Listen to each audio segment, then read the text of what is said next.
جو کام موسیٰ علیہ السلام نے کیا وہی کام تمہارے نبی نے بھی کیا تو اس میں فضیلت کیا ہوئی؟ تو میرے آقا صلی اللہ علیہ وسلم نے انگلیاں مبارک سے پانی کے چشمے نکال کر بتایا کہ اسماعیل ذبیح اللہ جب ایری رگڑتے ہیں پانی سے چشمہ زمین سے چشمہ نکلتا ہے تو ایری رگڑ کر پانی سے زمین سے پانی نکالنا یہ اسماعیل ذبیح اللہ کا کام ہے، اور اسے مار کر چٹانوں سے پانی نکالنا یہ موسیٰ کلیم اللہ کا کام ہے، اور جو کام کوئی نہ کر سکے وہ کام میرے آقا کر دے، یعنی انگلیوں سے پانی کے چشمے نکالنا یہ محمد رسول اللہ کا کام ہے۔ نعرہ تکبیر، نعرہ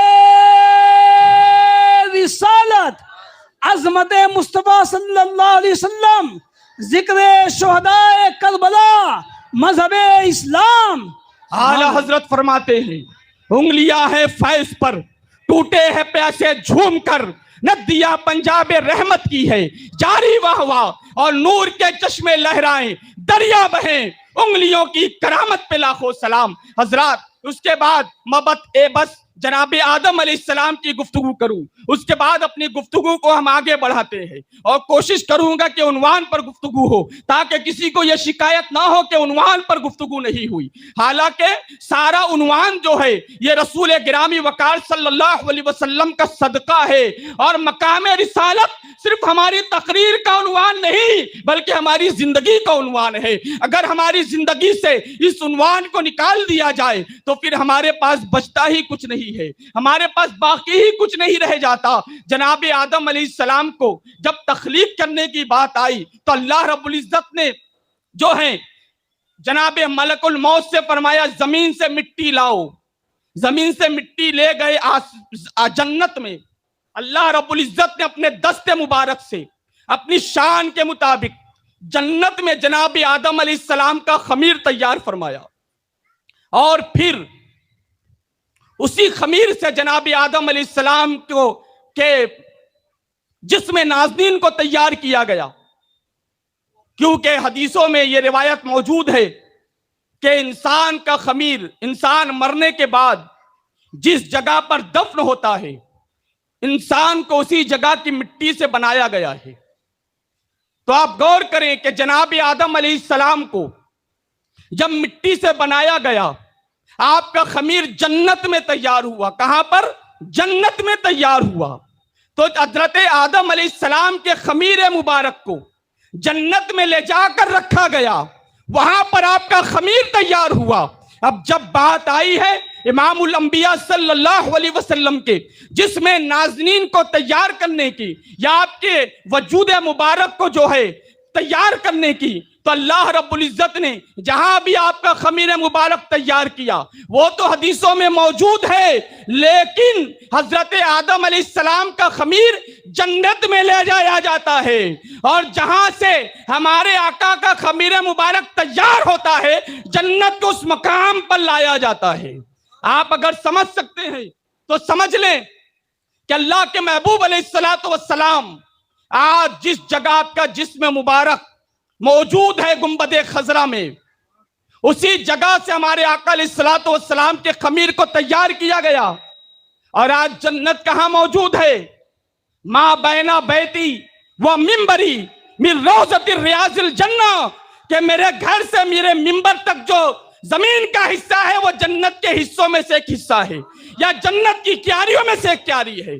تو آدم علیہ السلام کا خمیر جنت میں لے جایا جاتا ہے، اور جس جگہ کے خمیر سے آقا کا جسم مبارک تیار ہوتا ہے وہاں پر جنت کو لا کر رکھا جاتا ہے۔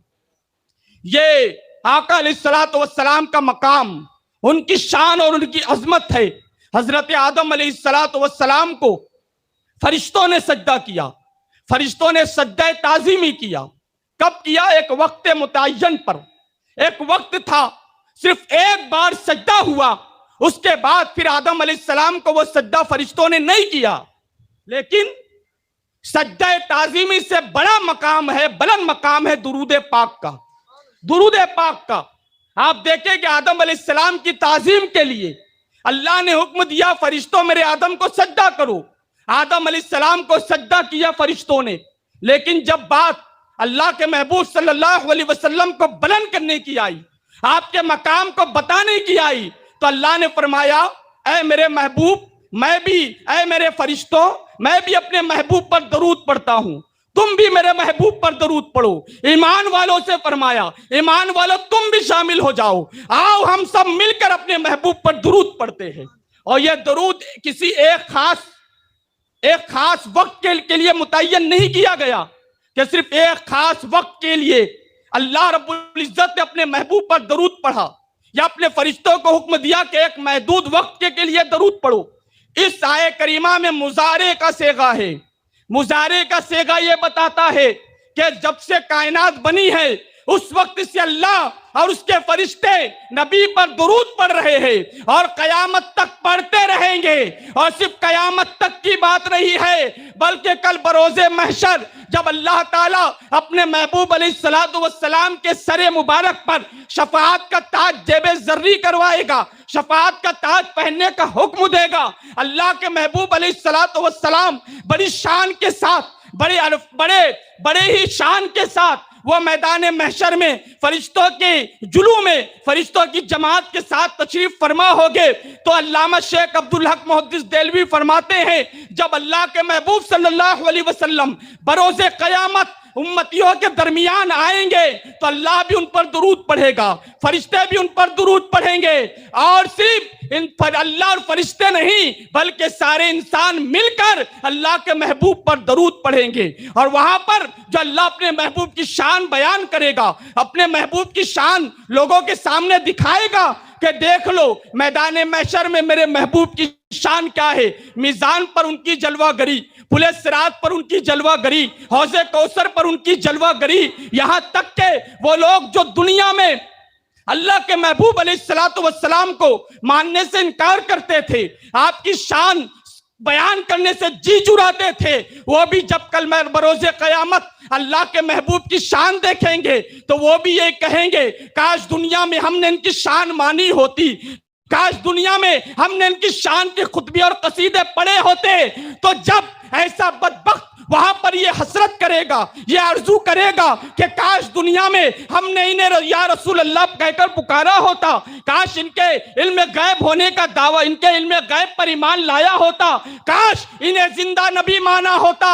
وہاں پر جب یہ اپنے کفے افسوس مر رہے ہوگے تو ایک عاشق رسول ان کے دامن کو تھام کر یہ ضرور کہے گا ارے نادان، تجھے زندگی بھر بریلی سے ایک عاشق صادق نے پکار کر کہا کہ آج لے ان کی پناہ، آج مدد مانگ ان سے، کل نہ مانیں گے قیامت میں اگر مان گیا۔ نعرہ تکبیر، نعرہ رسالت، عظمت رسالت صلی اللہ علیہ وسلم، مسلک اعلی حضرت، مذہب اسلام، علماء اہل سنت۔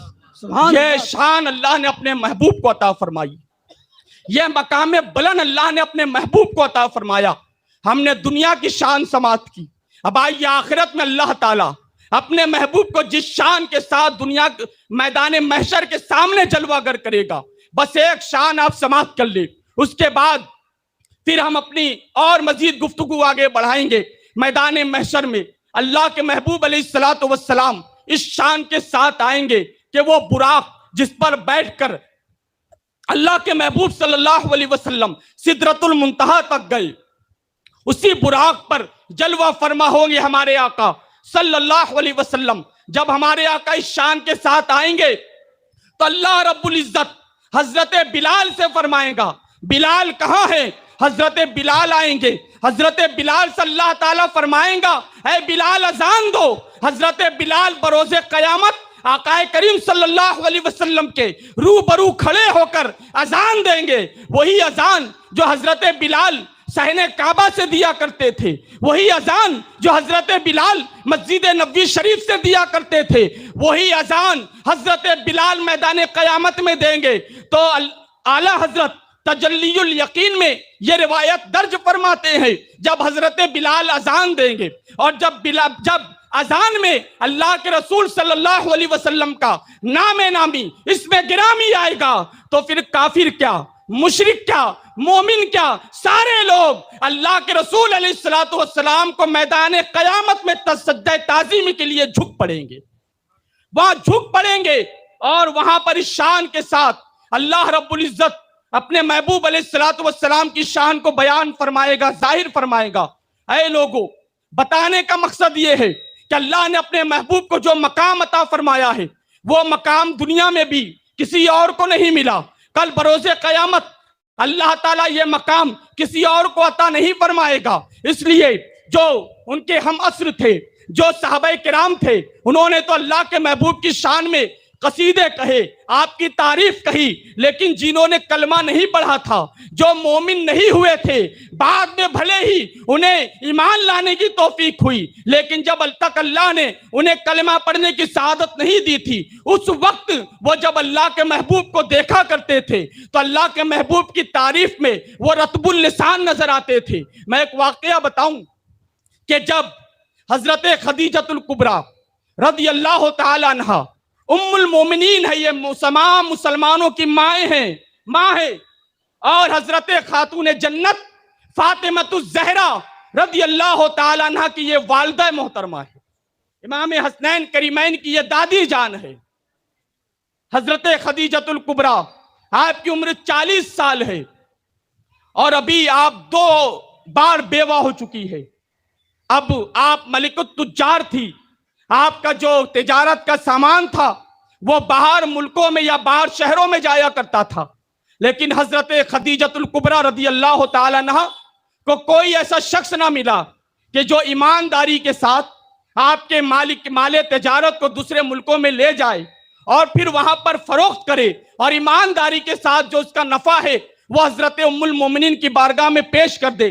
حضرت خدیجۃ الکبریٰ رضی اللہ تعالی عنہ کافی وقت سے ایک ایسے سچے انسان کی تلاش میں تھی۔ آپ جناب خدیجہ کی سہیلی نے کہا کہ اے خدیجہ، پریشان کیوں ہوتی ہو؟ مکہ المکرمہ میں ایک بڑے جو ہے سچے انسان ہے، بچہ ان کی صداقت اور ان کی امانت کی قسمیں کھاتا ہے، تم انہیں اپنے جو ہے کبھی اپنے قافلے کا سردار بنا کر بھیج دو، تم انہیں جو ہے اپنے مال کا جو ہے حصے دار بنا کر قافلے تجارت کے ساتھ بھیج دو۔ اللہ نے چاہا تو وہ ضرور ایمانداری کے ساتھ جو ہے تمہارا نفع تم تک پہنچانے کی سعادت حاصل کرے گے۔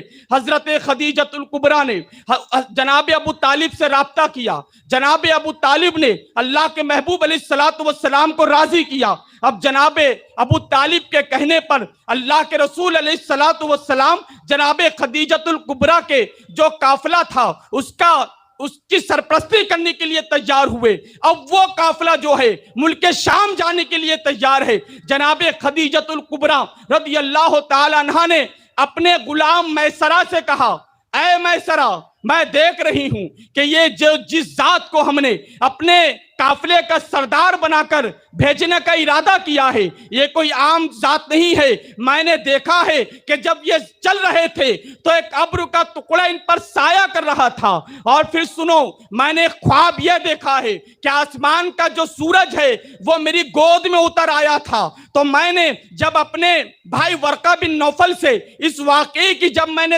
اس خواب کی تعبیر پوچھی تو میرے بھائی نے میرے خواب کی تعبیر یہ بتائی کہ اے خدیجہ، تجھے مبارک ہو کہ اس امت کے آخری نبی سے تیرا نکاح ہونے والا ہے۔ تو ہو نہ ہو، اس امت کے آخری نبی یہی ہے، دنیا جسے محمد عربی صلی اللہ علیہ وسلم کے نام سے جانتی ہے۔ تو اے میسرہ، تم ان کے ساتھ جاؤ، ہمیں اس سے غرض نہیں کہ ہمارے اس قافلے میں اس تجارت میں فائدہ ہوگا یا نقصان ہوگا، ہمیں اس سے غرض نہیں، تم جا کر ان کے ساتھ رہنا، مال پر نظر نہ رکھنا، ان پر نظر رکھنا، اور ان کے اندر کیا کیا عیب ہے وہ آ کر تم مجھے بیان کر دینا۔ جناب میسرہ تیار ہوئے۔ اب وہ قافلہ اللہ کے محبوب صلی اللہ علیہ وسلم کی شرف معیت میں ملک شام کی طرف روانہ ہوا۔ مال بک گیا، کافی نفع حاصل ہوا۔ جب وہ قافلہ واپس آیا تو جناب خدیجۃ الکبریٰ رضی اللہ تعالی عنہ نے اپنے غلام میسرہ سے پوچھا، اے میسرہ، بتا تو نے کون کون سے ان کے اندر عیب دیکھے، وہ عیب بیان کر۔ تو جناب میسرہ خاموش ہے کہ کون سا عیب بیان کروں۔ جناب میسرہ کہتے ہیں اے جناب خدیجہ، میں جب ان کے ساتھ جا رہا تھا تو راستے میں دھول اڑ رہی تھی، میں نے دیکھا سارے لوگوں کے کپڑے میلے ہو رہے ہیں لیکن ان کا کپڑا میلا نہیں ہو رہا تھا۔ اے جناب خدیجہ، میں کیا شان بیان کروں، لوگوں کے جسموں سے پسینہ نکلتا ہے، بدبودار نکلتا ہے، ان کے جسم سے پسینہ نکل رہا تھا تو خوشبودار نکل رہا تھا۔ اے جناب خدیجہ، میں نے دیکھا کہ لوگوں کے جسموں پر مکھی بیٹھ رہی تھی لیکن ان کے جسم پر کبھی مکھی بیٹھتی میں نے نہیں دیکھی۔ جناب خدیجہ نے کہا میسرہ عیب بیان کر۔ جناب میسرہ کہتے ہیں میں نے دیکھا کہ لوگ سائے میں بیٹھ رہے تھے لیکن یہ ذات جہاں بیٹھ رہی تھی جھاڑ کا سایہ اس طرف جا رہا تھا۔ خدیجہ نے کہا اے میرے غلام تو عیب بیان کر۔ تو جناب میسرہ نے کہا اے ام المومنین، میں کیا عیب بیان کروں، میں نے دیکھا راستہ چل رہے تھے تو پتھروں پر جب نشان پڑتے تھے تو پتھروں پر ان کے قدم کے نشان آتے تھے اور زمین پر جب یہ اپنے قدم رکھتے تھے تو زمین پر قدم کے نشان نہیں آتے تھے۔ جناب خدیجہ نے کہا تو میرا غلام ہے، تو میرے کہنے پر بتا ان کا عیب بتا، کوئی تو ایک عیب ہوگا جو تو ان کے اندر دیکھا ہوگا۔ تو جناب میسرہ نے کہا کیا بتاؤں، راستہ چل رہے تھے تو پتھروں سے آواز آ رہی تھی الصلاۃ والسلام علیک یا رسول اللہ، درخت پکار پکار کر کہہ رہے تھے الصلاۃ والسلام علیک یا رسول اللہ۔ تو جناب میسرہ نے کہا اے خدیجۃ الکبریٰ، آپ کہتی ہو کہ میں عیب بیان کروں، ارے اللہ تعالیٰ نے اس ذات کو بے عیب بنایا ہے تو میں کیسے ان کے اندر عیب تلاش کروں اور عیب بیان کروں۔ میں نے بڑی باریک بینی سے ان کا معائنہ کیا، اللہ نے انہیں بے عیب بنا کر پیدا فرمایا۔ نعرہ تکبیر، رسالت، مذہب اسلام، مسلک اعلی حضرت، ذکر شہدائے کربلا۔ سبحان اللہ سبحان اللہ۔ جب جناب خدیجۃ الکبریٰ رضی اللہ تعالی عنہ نے اللہ کے رسول صلی اللہ علیہ وسلم کی یہ شان سنی تو پھر آپ کو یقین ہو گیا کہ اللہ کے آخری پیغمبر یہی ہے۔ اب اس مقام پر آ کر ذرا میں اپنے نوجوانوں کے ذہن کو متوجہ کروں۔ آج کل سوشل میڈیا کا دور ہے، جو اسلام دشمن عناصر ہے وہ یہ کہتے نظر آتے ہیں کہ جناب خدیجۃ الکبریٰ چونکہ اپنے وقت کی ملکۃ التجار تھی اور آپ کے پاس دولت کا انبار تھا، اس لیے معاذ اللہ کے رسول صلی اللہ علیہ وسلم نے خود اپنی نکاح کا پیغام ان کے پاس بھیجا تاکہ ان کی دولت مجھے حاصل ہو جائے۔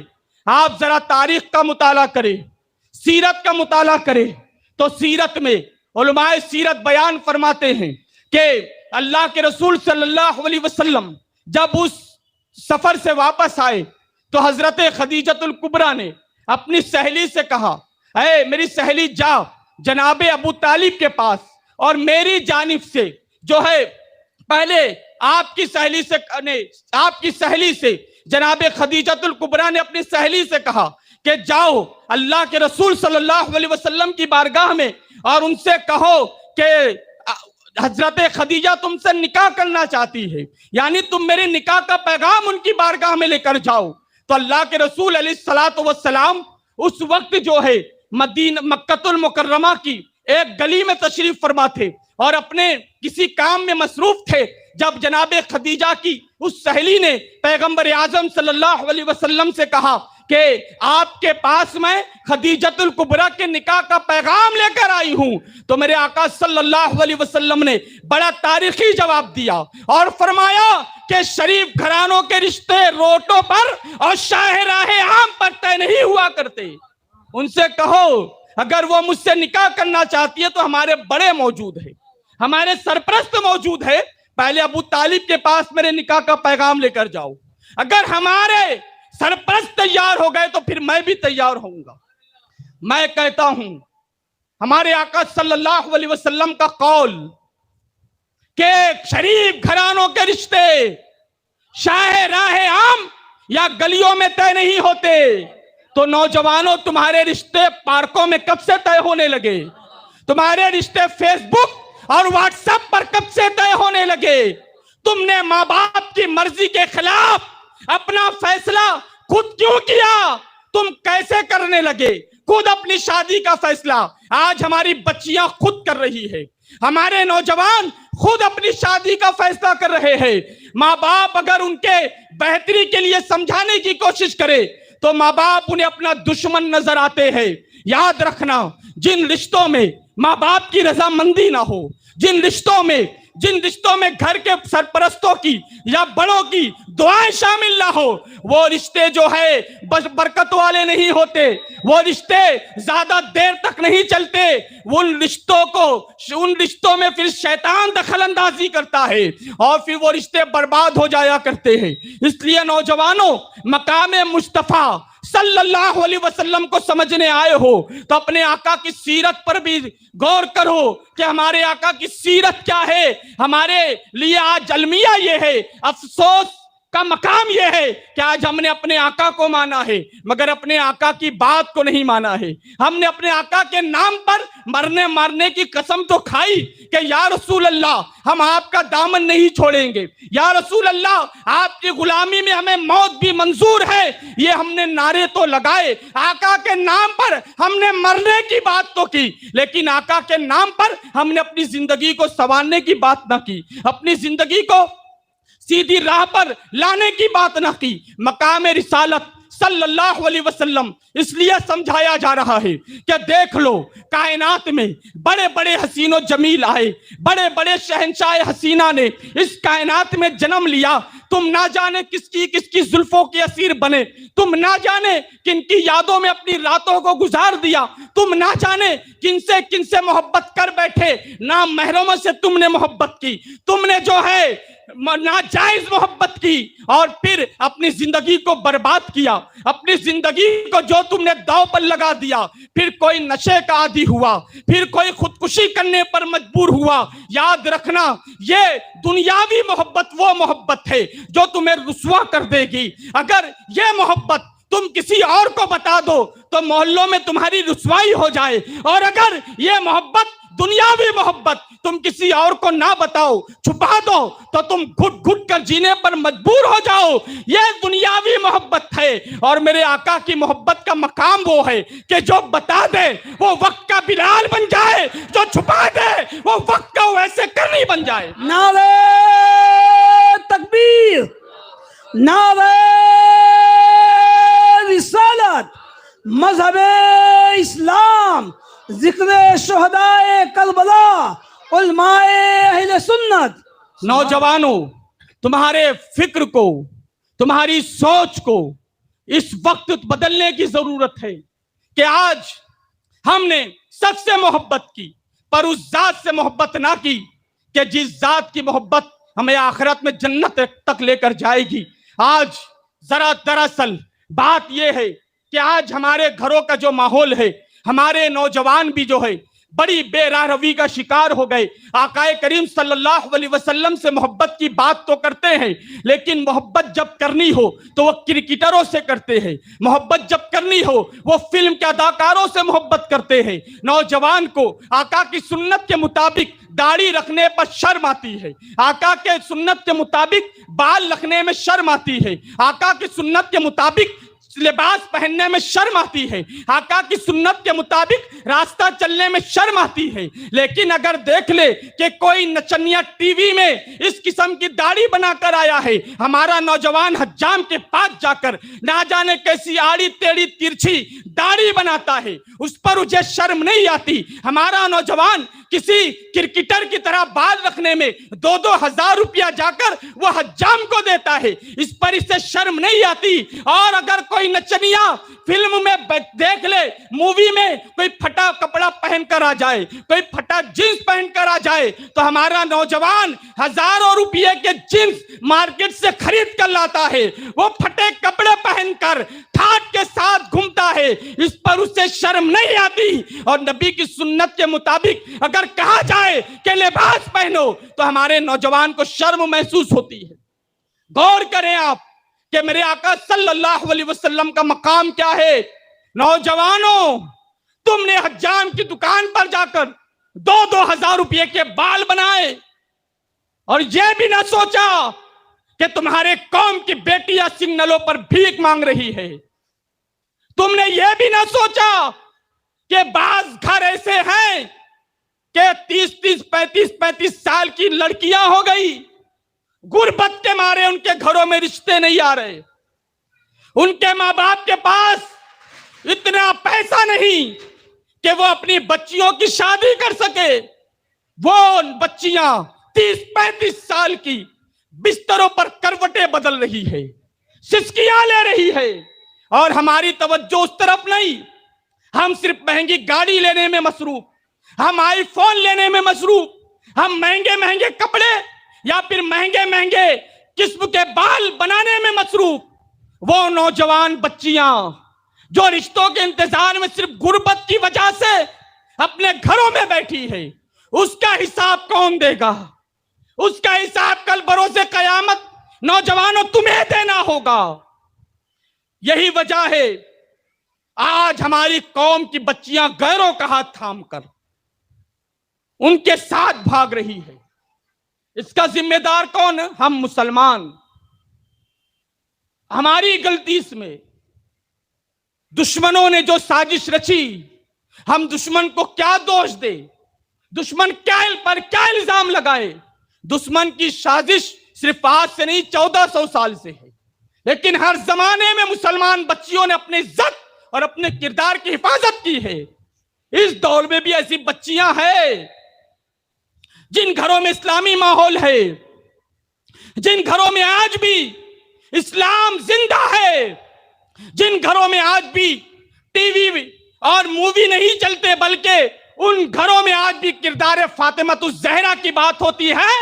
ان گھروں میں آج بھی بچیاں با کردار ہے، باعزت ہے اور پردے میں رہ کر زندگی گزارنے والی ہے.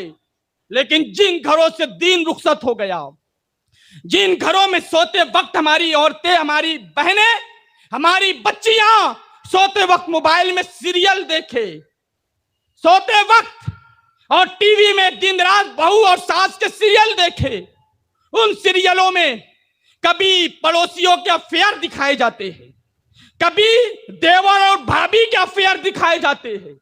ہنسنے کی بات نہیں، افسوس کی بات ہے کہ آج ہمارے گھروں میں ایسے بھی سیریل دیکھے جا رہے ہیں جن میں پڑوسی کے پڑوسی سے افیئر، جس میں ساس بہو کے جھگڑے، جس میں دیور کے بھابھی کے ساتھ افیئر، اور جیسے بھی سیریل جن میں بھجن ہوتے ہیں، جن میں باقاعدہ مورتیوں کی پوجا اور آرتی ہوتی ہے. ہماری عورتیں ایسے سیریلوں کو بیٹھ کر گھر میں دیکھ رہی ہے.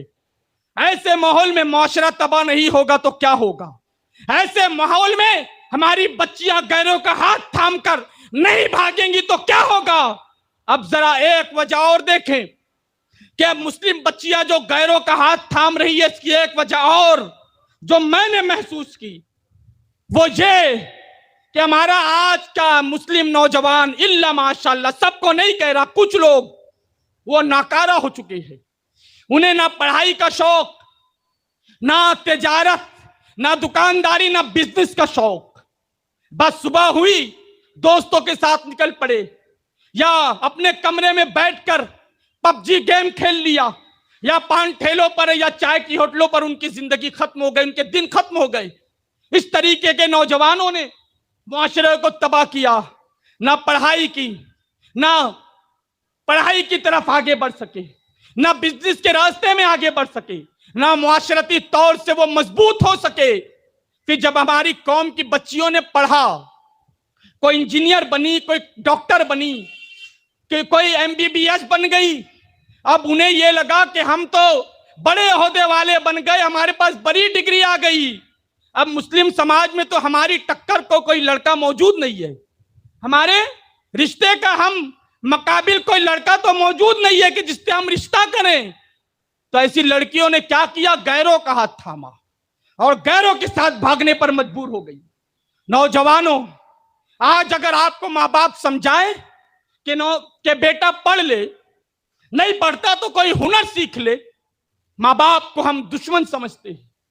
پھر عمر ڈھلتی ہے، ہمارا نوجوان کیا کرتا ہے؟ پھر کافی افسوس ملتا ہے کہ وقت ہوتا تو کچھ کر لیتا، لیکن پھر اس کے بعد پھر تم مزدوری کرتے ہو، اس کے بعد پھر تم جو ہے دنیا سے منہ چھپا کر وہ کام کرتے ہو کہ جو اگر وہی کام اگر تم کسی اور کو کرتے ہوئے پہلے دیکھتے تھے تو اپنے لیے شرم محسوس کرتے تھے، اب منہ پر کپڑے باندھ کر منہ چھپا کر وہی کام کرنے پر مجبور ہو۔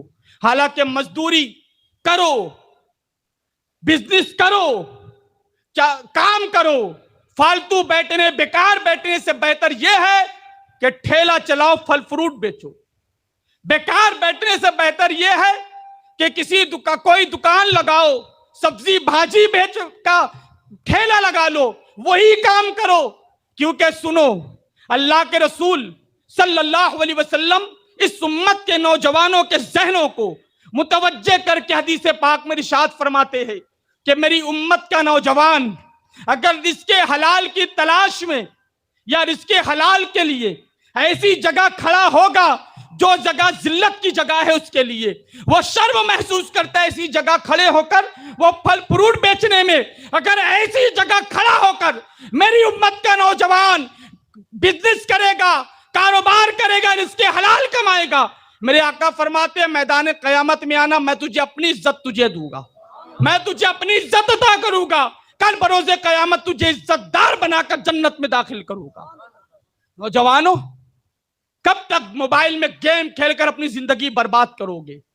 پتنگ کا موسم آتا ہے تو چھتوں پر چڑھ کر ہم پتنگ اڑاتے ہیں، کرکٹ کا موسم آیا تو ہم کرکٹ کھیلتے ہیں، ٹینس کھیلتے ہیں، موبائل پر پب جی گیم کھیل کر نہ جانے کیسے کیسے گیم کھیل کر ہم اپنی زندگی کی قیمتی لمحات کو برباد کر رہے ہیں۔ یہ لمحہ جو اللہ نے ہمیں عطا کیا ہے یہ بڑا قیمتی لمحہ ہے، اس لمحے کو برباد ہونے سے بچائے۔ اللہ کے رسول رزق حلال کی بات آئی ہے تو ہمارا نوجوان جو ہے نا آج کی تاریخ میں جو ہے راتوں رات لکھپتی بننا چاہتا ہے، راتوں رات پیسے کمانا چاہتا ہے کہ راتوں رات میرے پاس کم وقت میں پیسے آ جائے تاکہ میرے پاس بھی آئی فون ہو، مہنگی سواری ہو، اور پھر اگر کوئی لڑکی اس کی دوست ہے، حیا کے پردے میں کہہ دوں کہ کوئی لڑکی اگر اس کی دوست ہے تو پھر اس لڑکی کے ناز نخرے اٹھانا ہے، اس کی فرمائش پوری کرنی ہے، اسے شاپنگ کے لیے لے کر جانا ہے، تو کہاں سے پیسے آئیں گے؟ تو نوجوانوں نے نشے کا بزنس شروع کیا۔ ہمارے مسلم علاقوں میں آج جتنی نشیلی اشیاء فروخت ہو رہی ہے کسی اور علاقوں میں نہیں ہو رہی ہے۔ یہ یا تو غیر مسلموں کی سازش کہہ لے، اسلام دشمنوں کی سازش کہہ لے، یا مسلم نوجوانوں کی بے راروی کہہ لے۔ آج مسلمان گھروں سے گانجے بک رہے ہیں، چرس بک رہے ہیں، ایم ڈی پاؤڈر بک رہے ہیں، اور ہمارا نوجوان بھی اسے بیچ بھی رہا ہے، خرید بھی رہا ہے، تاکہ کم سے کم وقت میں ہمارے پاس زیادہ پیسے آ جائے۔ نشہ بھی مسلم معاشرے کو تباہ کر رہا ہے۔ نوجوانوں، یہ نشہ تمہیں برباد کر رہا ہے۔ آج 16 سال 17 سال کا لڑکا بھی ہے تو وہ بھی نشہ کر رہا ہے۔ ماں باپ رو رہے ہیں کہ ہمارے بچے کو کیا ہو گیا کہ وہ نشہ کر رہا ہے۔ اس میں غلطی ہمارے معاشرے کی ہے کہ ہم نے دوستی کس سے کی اس پر بھی غور نہ کیا، دوستوں نے اسے نشے کا عادی بنا دیا، اور پھر آج اس کی وجہ سے پورا گھر برباد ہے۔ چاہے وہ شراب کا نشہ ہو، وہ گانجے کا نشہ ہو، وہ چرس کا نشہ ہو، وہ ایم ڈی پاؤڈر کا نشہ ہو، دولت کا نشہ ہو، چاہے وہ جاہ و منصب کا نشہ ہو، چاہے وہ جو ہے عزت کا نشہ ہو۔ اسلام میں ہر قسم کا نشہ ناجائز اور حرام ہے۔ اسلام میں صرف ایک نشہ جائز ہے، اور وہ نشہ وہ ہے کہ اس نشے کو اگر کوئی دنیاوی نشہ کر لے، عزت دار ہے تو اس کی عزت چلی جاتی ہے، اگر وہ دولت مند ہے وہ غریب ہو جاتا ہے۔ لیکن جس نشے کی میں بات کرنے لگا ہوں، یہ نشہ وہ نشہ ہے کہ بے عزتوں کو عزت عطا کرتا ہے اور غریبوں کو دولت والا بنا دیتا ہے۔ یہ نشہ وہ ہے کہ ابو بکر نے کیا تو وقت کے صدیق اکبر بن گئے، عمر نے کیا تو فاروق اعظم بن گئے، عثمان غنی نے کیا وقت کے سخاوت کے تاجدار بن گئے، مولا علی نے کیا تو پھر شجاعت ان پر ناز کرنے لگی، اور پھر میرے امام فرماتے ہیں بحر تسلیم علی میدان میں سر جھکے رہتے ہیں تلواروں کے۔ یہ وہ نشہ ہے جسے ہم نشہ عشق رسالت کہتے ہیں۔ چھوڑ دے سارے نشوں کو، شراب کے نشوں کو چھوڑ دے، ایم ڈی پاؤڈر گانجے اور چرس کے نشے کو چھوڑ دے۔ نشہ صرف ایک جائز ہے، وہ نشہ ہے عشق رسول کا نشہ۔ وہ نشہ کرے، قسم خدا کی دنیا اور آخرت میں عزت نصیب ہو۔ میرے آقا صلی اللہ علیہ وسلم کے مقام اور مرتبے کو اگر سمجھنا ہے تو یہ ہماری تمہاری کیا اوقات کہ ہم اپنے آقا کے مقام اور مرتبے کو بیان کر سکیں، لیکن ہاں ایک بات ضرور کروں گا کہ جب انسان مر جاتا ہے، جب انسان اس دنیا سے رخصت ہو جاتا ہے تو کیا ہوتا ہے؟ قبر میں جانے کے بعد اس کے جسم کو مٹی کھا جاتی ہے۔ قبر میں جانے کے بعد چند دنوں کے بعد اس کا نام و نشان مٹ جایا کرتا ہے۔ لیکن اگر ہاں تم نے اپنے رسول سے وفا کی ہے، تم نے اگر اپنے نبی کے نام پر جو ہے ان کے عہد وفا کا وعدہ کیا ہے، اور تم نے اگر اپنے نبی کی سیرت پر زندگی گزاری ہے، اور اگر واقعی تم غلام رسول بن کر مرے ہو، تو قبر کی بھی یہ مجال نہیں ہے کہ وہ غلام رسول کے قبر کے جسم کو جو ہے ہاتھ لگا سکے۔ اس غلام رسول جب مرتا ہے، قبر میں جاتا ہے، اس کا جسم تو جسم، اس کا کفن تک میلا نہیں ہوتا۔ لیکن آؤ میں بتاؤں کہ میں بات کیے کیوں کر رہا ہوں، مرنے کی بات کیوں کر رہا ہوں۔ میں اپنے آقا کے مقام کو سمجھانا چاہتا ہوں کہ مسلمانوں ذرا غور کرو، تمہارے آقا کا مقام کیا ہے، ہمارے نبی کی شان اور عظمت کیا ہے۔ دنیا کے انسان جب مرتے ہیں تو مرنے کے بعد ان کا نام و نشان مٹ جاتا ہے، موت سب پر آتی ہے، لیکن ہر کسی کی موت الگ الگ طریقے سے آتی ہے۔ فاسق اور فاجر کو موت آتی ہے، بڑی دردناک آتی ہے، لیکن جب متقی پرہیزگار کو موت آتی ہے تو بڑی آسانی سے آتی ہے۔ لیکن جب انسان مرتا ہے، مرنے کے بعد اس کی روح کو نکالا جاتا ہے، اس کی روح کو اس مقام پر لے جا کر رکھ دیا جاتا ہے جس مقام کی اس کی روح اہل ہے۔ یعنی اگر مرنے والا مومن ہے تو اس کی روح کو جنت میں رکھا جاتا ہے، اس کی روح کو عرش معلیٰ کے نیچے رکھا جاتا ہے، یا اس کی روح کو اعلیٰ علیین میں رکھا جاتا ہے، یا اس کی روح کو آب زمزم شریف کے کنویں میں رکھا جاتا ہے۔ لیکن جب کوئی کافر مرتا ہے تو اس کی روح کو یمن کے نالے میں قید کیا جاتا ہے۔ مرنے والے انسانی ہے، لیکن مرنے کے بعد ان کے درجے الگ الگ اس لیے ہوئے کہ انہوں نے مقام رسالت کو پہچانا، انہوں نے مقام رسالت کو پہچانا، سیرت نبی پر اپنی زندگی گزارنے کی کوشش کی۔ اب میں بتانا یہ چاہتا ہوں، مقام مصطفیٰ دیکھیں کہ ہمارے آقا کا مقام کیا ہے۔ ہمارے آقا علیہ الصلوۃ والسلام پر بھی ایک مقام وہ آیا کہ جب ملک الموت حاضر ہوئے، عرض کرنے لگے آقا اللہ تعالیٰ آپ کے دید کا مشتاق ہے، اللہ تعالیٰ چاہتا ہے کہ وہ آپ کی روح پر انوار سے، روح پر فتوح سے ملاقات کرے۔ یعنی اللہ تعالیٰ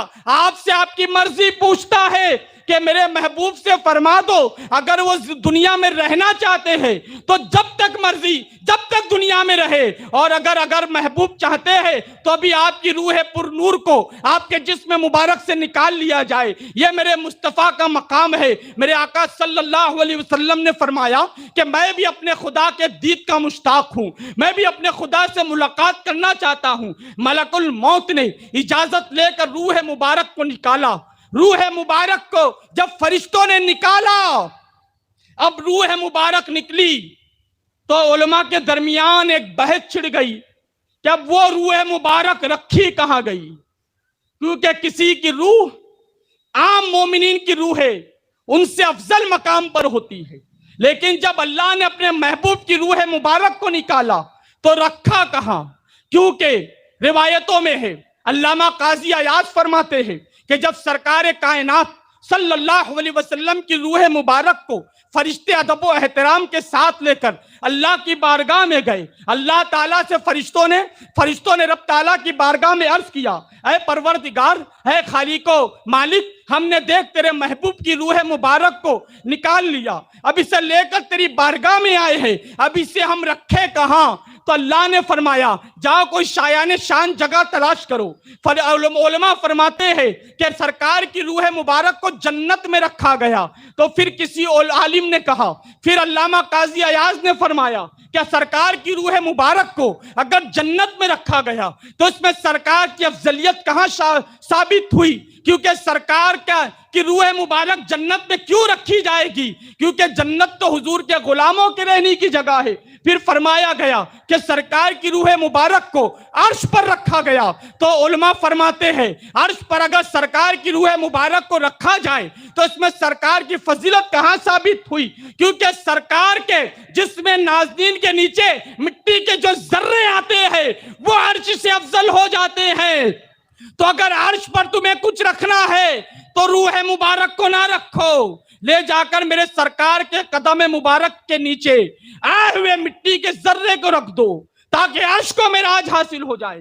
تو پھر فرمایا گیا آخر سرکار کی روح مبارک کو رکھا کہاں گیا؟ یہ ہمارے آقا کا مقام کہ دنیا میں جب کوئی مرتا ہے نام و نشان مٹ جاتا ہے.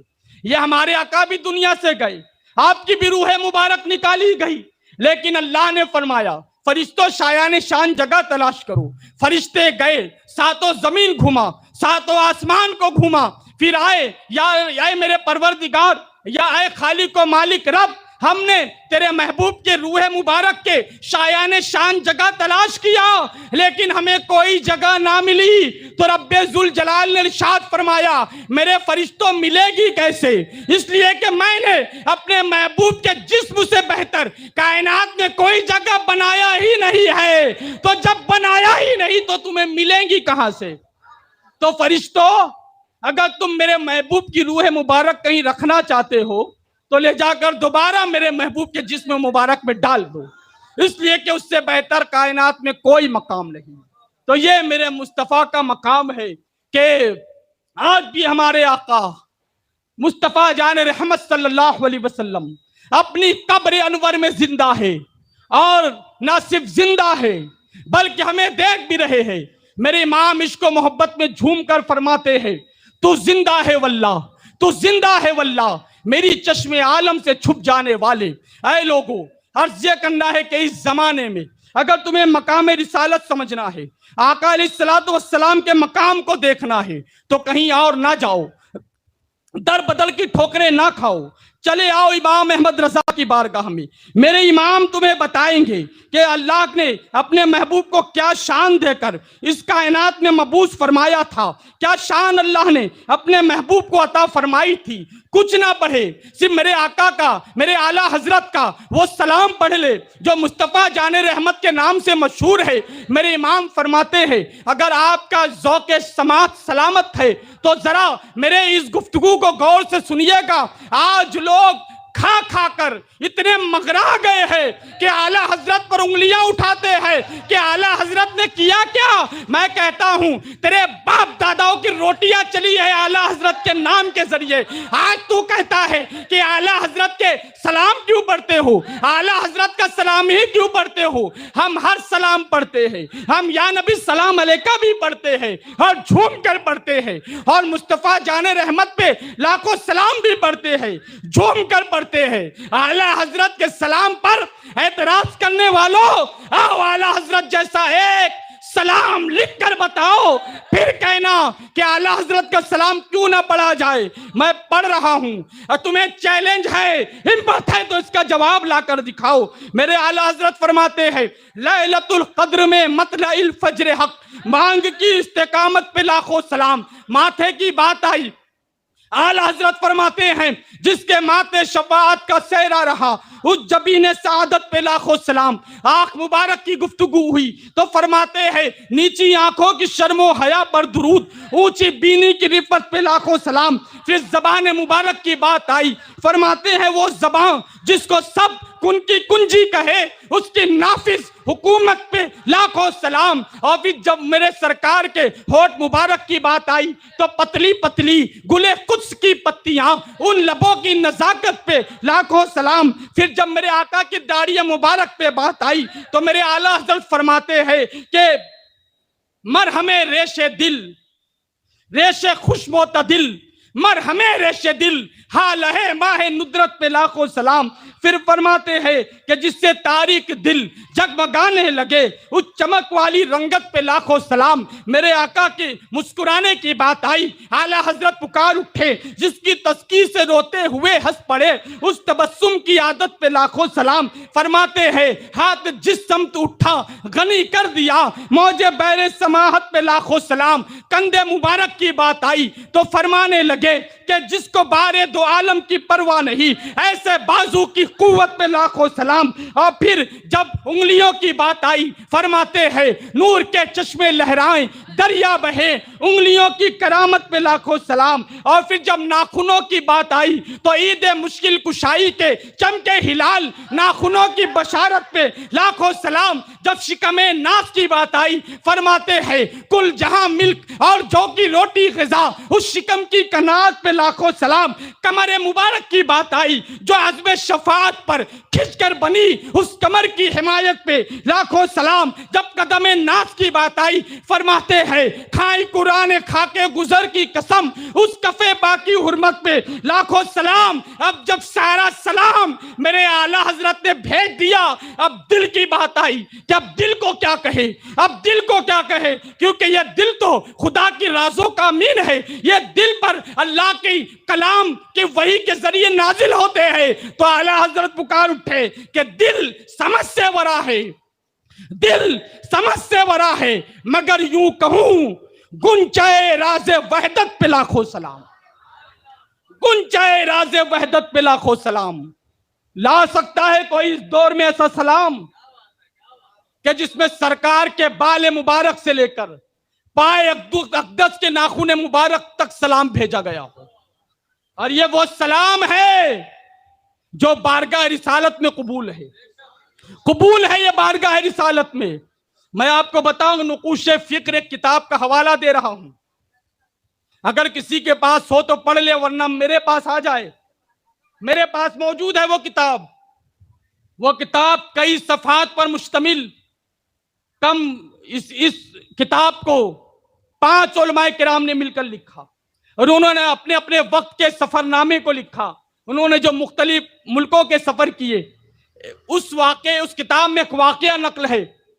وہ فرماتے ہیں کہ ہم افریقہ کے جنگل کا سفر کر رہے تھے, افریقہ کے جنگل میں ہم گھوم رہے تھے, تو افریقہ کے جنگل میں ہمیں کچھ پڑھنے کی آواز آئی.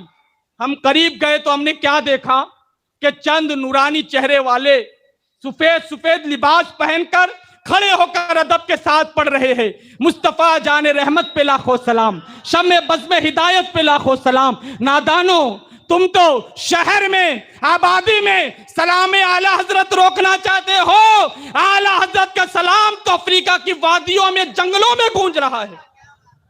اعلیٰ حضرت کی مقابلہ کرنے کی بات کرتے ہو. میرے اعلیٰ حضرت کے پاس ایک شاعر صاحب آئے. اچھا اس سے پہلے میں بتاؤں کہ میرے اساتذہ کی دعا سے تحدیث نعمت کے طور پر عرض کروں کہ میں نے ڈاکٹر اقبال کے پورے دیوان کو پڑھا ہے, میں نے مرزا غالب کے پورے دیوان کو پڑھا, میں نے میر تقی میر کے پورے دیوان کو پڑھا, اس کے بعد میں نے ذوق دہلوی کے دیوان کو پڑھا, اس کے بعد میں نے بدایونی کے کلام کو پڑھا. پھر اس دور میں آئے تو اس دور کے احمد فراز کے پورے کلام کو پڑھا, کم سے کم 50 شعرا کے کلام کو, ان کے دیوان کو ہم نے پڑھا. لیکن اقبال سے لے کر اس دور کے شاعر تک کسی بھی شاعر کے کلام میں آپ نہیں دیکھو گے کہ کسی شاعر نے فقہ کو, علم جغرافیہ کو, علم ریاضی کو, علم طبیعیات کو, علم کیمیا کو, کیمسٹری کو نعت میں استعمال کیا ہو. آپ کو کہیں نہیں ملے گا. یہ ملے گا تو 14ویں صدی میں امام احمد رضا کی بارگاہ میں ملے گا کہ میرے امام نے فقہ کو, علم طبیعیات کو, علم جیومیٹری کو, علم ریاضی کو, علم کیمیا اور دوسرے بے شمار علوم و فنون کو نعت میں شامل فرمایا, اور ان تمام علوم سے نبی کی نعت پڑھوا دی. میں مثال دوں تھوڑی سی آپ کو کہ ایک شاعر صاحب آئے, میرے اعلیٰ حضرت بریلی شریف سے نکل کے مسجد رضا سے نکل رہے تھے ظہر کی نماز پڑھ کے. شاعر صاحب نے ایک پرچی پیش کی, حضور میں نے آقا علیہ الصلوۃ والسلام کے قصیدہ معراج پر ایک جو ہے قصیدہ لکھا ہے، واقعہ معراج پر ایک قصیدہ لکھا ہے، اسے آپ پڑھ لیں تاکہ میری اصلاح ہو جائے۔ تو اعلیٰ حضرت رضی اللہ تعالیٰ عنہ اپنے گھر میں گئے، تو انہوں نے جب قصیدوں کو پڑھنا شروع کیا تو اس میں وہ الفاظ شایان شان الفاظ نہ تھے، جس شان کے ساتھ اللہ نے اپنے محبوب کو معراج کرائی اس طریقے کے الفاظ اس میں نہ تھے، کیونکہ اس میں جو ہے گنگا کے پانی کا تذکرہ تھا، کہیں مٹی کا، کہیں جنگلوں کا تذکرہ تھا۔ میرے اعلیٰ حضرت نے اس پرچی کو اٹھا کر کنارے رکھا۔ اب ظہر کی نماز پڑھ چکے تھے اعلیٰ حضرت، عصر کے پہلے پہلے اعلیٰ حضرت نے قصیدہ معراج لکھا، اور وہ قصیدہ معراج جس میں 72 سے 76 اشعار ہے، اور اس قصیدہ معراجیہ کو پڑھ لیں آپ عشق کی عینک لگا کر، سلسلوں کے سے بالاتر ہو کر عشق کا آئینہ لگائیں، تعصب کی عینک اتار کر پڑھ لیں آپ۔ ہر علوم اور فنون، علم شریعت بھی آپ کو اس قصیدے میں ملے گی، علم تصوف، علم جغرافیہ، علم ریاضی، یہاں تک کہ علم کیمیا بھی آپ کو اس قصیدے میں نظر آئے گا۔ یہ قصیدہ ہے آپ کا، یہ مقام مصطفیٰ آپ کو سمجھنا ہے تو آئیے اعلیٰ حضرت کی بارگاہ میں۔ میرے اعلیٰ حضرت نے قصیدہ نور لکھا۔ اب قصیدہ نور میں اعلیٰ حضرت نے ایک شعر لکھا ہے کہ ایک سینے تک مشابہ، ایک وہاں سے پاؤں تک حسن، ایک سینے تک مشابہ، ایک وہاں سے پاؤں تک حسن سبتین ان کے جاموں میں ہے مینا نور کا۔ یہ منقبت امام علی مقام اور امام حسن کی بارگاہ میں۔ پھر اعلیٰ حضرت فرماتے ہیں کہ صاف شکلیں بنتی ہے دونوں کے ملنے سے آیا، یہ خط توام میں آیا دو ورقہ نور کا۔ اب یہ دو خط توام کیا ہے؟ خط توام جب آپ پڑھیں گے تو یہ فوجیوں کا علم ہے، فوجیوں کا علم ہے خط توام۔ مختصر بتاؤں کہ فوجیوں کو جب کوئی راز کی بات کسی دوسرے علاقے میں بھیجنی ہوتی ہے تو وہ ایک طرف ایک مضمون لکھ کر، ادھورا مضمون لکھ کر، دوسری طرف دوسرا مضمون لکھتے ہیں۔ جب دونوں مضمون کو ملایا جاتا ہے تو وہ پورا ہوتا ہے۔ پھر وہ راز کی بات کہیں کسی اور کو پتہ نہ چلے تو پہلے آدھا مضمون اس شہر میں بھیجا جاتا ہے، جب وہ مضمون پہنچ جاتا ہے تو پھر دوسرا مضمون بھیجا جاتا ہے، پھر جب دونوں مضمون کو ملایا جاتا ہے تو مضمون پورا ہوتا ہے۔ اب آپ سمجھ گئے خط توام یہ ہے۔ میں نے مختصر میں سمجھانے کی کوشش کی، ممکن ہے کہ آپ سمجھ گئے ہوگے، نہیں بھی سمجھے ہوں گے تو اب سمجھ جائیں کہ اللہ، صحابہ کرام فرماتے ہیں کہ اللہ کے رسول صلی اللہ علیہ وسلم سے سب سے زیادہ اگر کوئی مشابہت رکھتے تھے تو امام حسن تھے اور امام حسین تھے۔ امام حسین رضی اللہ تعالیٰ عنہ، امام حسن رضی اللہ تعالیٰ عنہ چہرے سے لے کر سینے تک، اور امام حسین سینے سے لے کر پاؤں تک اللہ کے محبوب علیہ الصلوۃ والسلام کے ظاہری طور پر ہم شبیہ تھے۔ تو خط توام کا مطلب یہ ہے کہ جب کوئی امام حسن اور امام حسین کو الگ الگ دیکھتا تھا تو دونوں جو ہے الگ الگ نظر آتے تھے، لیکن جب دونوں کو ملا دیا جاتا تھا تو دونوں کی شبیہ مل کر سامنے مصطفیٰ جان رحمت کی شکل بن جایا کرتی تھی۔ میرے امام پھر فرماتے ہیں کہ معدوم نہ تھا سایہ شاہ ثقلین، اس ذات کی مظہر تھی ذات حسنین، اور قدرت نے اس نور کے دو حصے کیے، آدھے سے بنے حسن اور آدھے سے حسین۔ اور اس دور میں اگر آپ کو امام احمد رضا مسلک اعلیٰ حضرت سمجھنا ہے کہ مسلک اعلیٰ حضرت کیا ہے تو چلے آئیے محدث کبیر کی بارگاہ میں۔ میرے محدث کبیر آج بھلے ہی لوگ جو ہے ان کی گستاخیاں کرے، لوگ ان کے شان میں زبان درازی کرے، لیکن اگر تو عالم ہے تو یہ سمجھ لے کہ ایک واسطے سے یا دو واسطے سے تو حضور محدث کبیر کا شاگرد ضرور کہلائے گا، تو ان سے پیچھا نہیں چھڑا سکتا۔ اللہ تعالیٰ نے محدث کبیر کو وہ شان عطا فرمائی ہے کہ آپ کو شہزادہ صد الشریعہ ہونے کا فخر حاصل ہے۔ میرے تاج الشریعہ جن پر ناز کرے وہ محدث کبیر، میرے گلزار ملت جن پر ناز کرے وہ محدث کبیر، وقت کے بڑے بڑے علماء جن کے سامنے زانو ادب طے کرے وہ محدث کبیر، جنہیں 1 لاکھ سے زائد حدیث پر عبور حاصل ہو وہ محدث کبیر۔ کبھی محدث کبیر کی جماعت میں جائیے، جب آپ امجدیہ میں درس دیتے ہیں، بحمدہ تعالی مجھے یہ سعادت ملی ہے کہ میں حضرت کی اس کلاس میں یا حضرت کے دور حدیث میں حاضر ہوا ہوں۔ محدث کبیر کی شان یہ ہے کہ بخاری شریف میز پر بند ہوتی ہے، محدث کبیر ٹہل ٹہل کر بخاری شریف کی حدیث پڑھاتے ہیں، اور کوئی ایسا طالب علم نہیں ہوتا کہ جو محدث کبیر کا درس حدیث سن کر اس کی آنکھیں آنسو نہ بہاتی ہو۔